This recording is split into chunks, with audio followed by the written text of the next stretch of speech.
dodging a disaster. Great laydown from Daniel Negreanu. Fading a flip. He does indeed let it go. Going with your gut. Sometimes you just have to let a hand go. These are our top 5 fantastic folds. Number 5 is from the EPT 11 Malta final table, where Dominic Panka came close to winning his 2nd title on the tour. John Monturi had other ideas, but we were impressed with this play from Panka. Panka's got 10s in the small blind. And Dominic's going to be 3-betting here more often than a hypochondriac checks WebMD. So this is a re-raise to 850,000, and Monturi's got queens in the big. Oh no. Really bad news for Dominic Panka. 4-bet alert. And 10s is not a hand you're going to get away from often in a 3-handed game. Nope.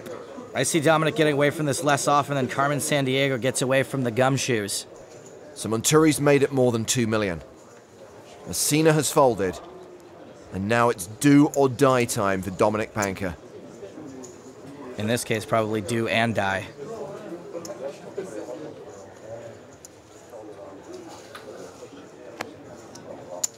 Oh, wow! He folds! How did he do that? He's genuinely either not human or has got a live tail on Monturi the size of the T1 million. An incredible laydown. I'm speechless. Solid stuff. But we saw the fold of 2015 a month before that, when Danny Parlafas and Ognian Dimov went heads up for the EPT 11 Deauville Trophy.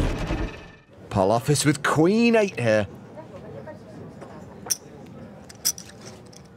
He calls. Ah, limps in, okay. Dimov has 8-10 of hearts. Yeah, just go ahead and touch the chips again with that hand. He checks his option. A 9-7 deuce flop, so Dimov's up and down.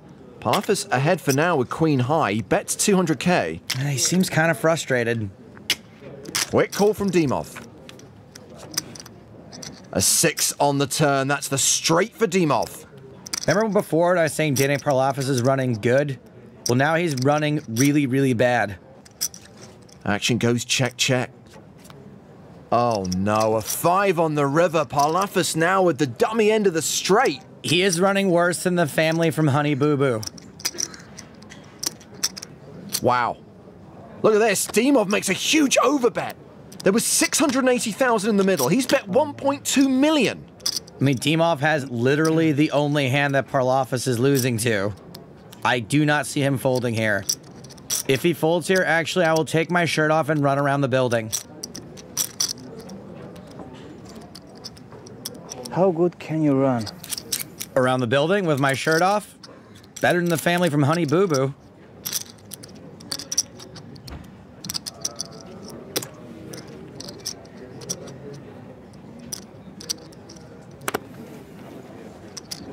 He's folded! All right, well, James, if you can verify. The shirt is coming off in honor of Danny Parlafas, who just made an incredible fold. Folding the second nuts? Insane.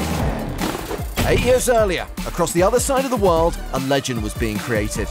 Elke left his mark in Macau during Season 1 of the Asia Pacific Poker Tour. 10 raises to 77,000. Pretty good-sized raise here.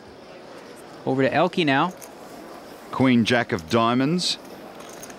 And reaches for chips. Well, certainly a hand good enough to see a flop with, especially when you've already got... I raise. Wow. He's going to raise it. Pretty aggressive play here. Looks like he's going to raise, yeah. Makes it 120,000 more. So 10 now, decision time. He's put 77,000 in already. 120,000 more. Ace-queen, a very difficult hand to play. He is going to call. So a big pot brewing here. Elke will have to act first after the flop, so Tan has position, and he also has the best hand. And here is the flop. It is Queen 8-5. Well, and a dangerous flop it is. Elke has to go first. I would imagine he'd have to bet here. No! Wow, he's going to check. He's going to set the trap. Looks like he wants to go for the check raise on the flop here. Expecting Tan to bet. Slow playing his top pair. But Tan has the best hand. 210,000. And Tan bets 210,000. Now we see what Elke has planned. Big trouble for Elke here. He checked the flop, looking for some action. Tan bet. What Elke doesn't know, of course, is that Tan has him beat, has him dominated. As you can see, just 13% chance to win. He would have to catch a jack or running straight cards. This could be trouble. Wow! And Elke lets it go. An amazing read. That is an incredible laydown in this type of situation. To re-raise before the flop and then check fold on the flop. That might be one of the greatest reads I've ever seen. And 6 weeks after that final table, Elke officially achieved legend status by winning the PCA. Now, number 2 on our list from EPT7 Berlin has all the makings of a classic cooler. But it finds itself in this countdown thanks to the finely tuned instincts of Mr. Joop van den Boogaard. Ace-9 suited for Joop van den Boogaard in the big blind. Any chance he squeezes? With the suited ace and the odds he's getting in the pot, he's probably going to call, but it wouldn't be a bad spot with Ben just calling on the button. How much it is? 65. I call. Maybe alarm bells are ringing that Ben didn't 3-bet. Didn't know he had a call button. Maybe he just wants to see a flop. And what a flop. Ace-9 deuce with 2 clubs. Top set for Wilanovsky. Top 2 pair for van den Boogaard. And the flush draw for Jeffrey Hakim. He had the pre-flop betting lead. It's been checked to him. Disastrous flop for everybody but Wilanovsky. A Hollywood poker writer couldn't have scripted this cooler any better. 93,000. Considering he has the board completely crushed, I like a flat call. It conceals the strength of his hand, and it allows for opponents to make mistakes. 193. He is going to raise. He sticks 100,000 on top. So what does Joop do with top 2? Pristine opportunity to re-raise. He is out of position. He can't just flat call. He has to raise the price of admission.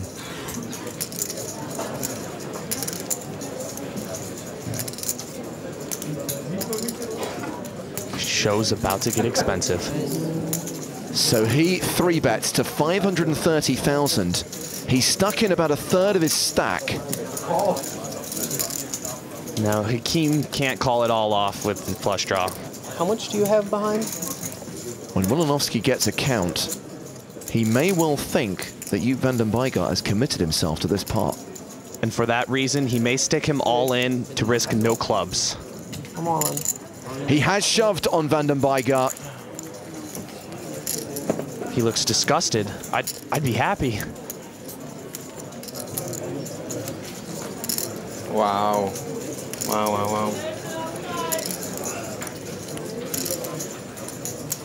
Having committed a third of his chips, he's not meant to pass a hand this strong. He has top 2 on a board where it's very difficult for any hand to have him beat. I would already be eliminated from the tournament by now. I'm in the same boat. My chips would have gone across the line, the cards would have gone on their back, and I would have said NHGG. Such a big hand, but I can't beat anything. How do you put Wilanovsky on a set here? Joop is clearly thinking Ben does not have a bluff in his range. Can have aces. Aces. Can have aces. Does have aces. That's so sick. He put aces in his range. Maybe it's because Wilanovsky just called pre-flop that makes him think he does have aces. The first time ever that I don't really know what to do and I don't have a good plan. I do that to people. I guess. I hate myself. You would show if I fold?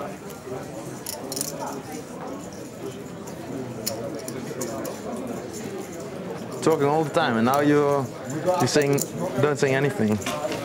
Interesting read. I'm just not going to answer that question. No, I know. Makes you feel better, though. I don't hate you. I'm sorry? I don't hate you. You just said you hated yourself. I kind of like it. I don't like myself. You has picked up on the fact that Ben has gone quiet. He's the chattiest man in poker, and suddenly he's gone as still as a statue. He's laid it down! That is an amazing fold. Van den Buygaard should feel extremely proud. That is a spot where the majority of poker players would have gone broke. And for our number one fantastic fold, we head over to the Bahamas. In 2011, two top players were heads up for one of the biggest titles in poker. The title, the PCA main event. The players, Galen Hall and Chris Oliver. Galen Hall, on the button, has posted the small blind, and is first to speak, looks down at 8-4 offsuit. You can widen your range heads up and raise almost any two cards profitably from the button. He's made it 450,000. Oliver has ace-deuce in the big blind. He'll make the call, and we will see a flop.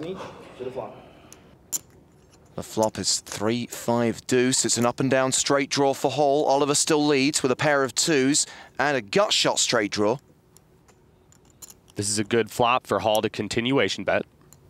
Oliver is checked to him. Hall makes a c-bet of 575,000. Oliver won't be going anywhere. Makes the call. The turn is the two of hearts. Trip twos now for Oliver. Hall still has the straight draw. Oliver checks a second time. He checks the best turn card in the deck so Hall can fire again. But Hall checks behind. Let's see the river card. Hall makes a straight on the river, but Oliver has a full house. The absolute worst card in the deck for Hall as he makes a wheel. How much money is he gonna lose is the real question. Oliver sets the trap. He checks to him. What a trap indeed. He's just praying his opponent has a 4, as he does. Hall makes a value bet with his straight of 2 million. That is a full pot size bet. Now it's going to be back on Oliver. He is contemplating exactly how much he can check raise. Galen Hall has 9.5 million chips behind. There are 4 million chips in the pot. Chris Oliver shoves on Galen Hall. He's trying to end it here. As wild as Oliver is, it's still highly unlikely he ever shows up with the stone cold bluff. Can Galen Hall get away from this? Only if he dismisses the idea of Oliver turning missed diamonds or a pair into a bluff and interprets this all-in overbet as a pure value bet to end it all. That is a large bet.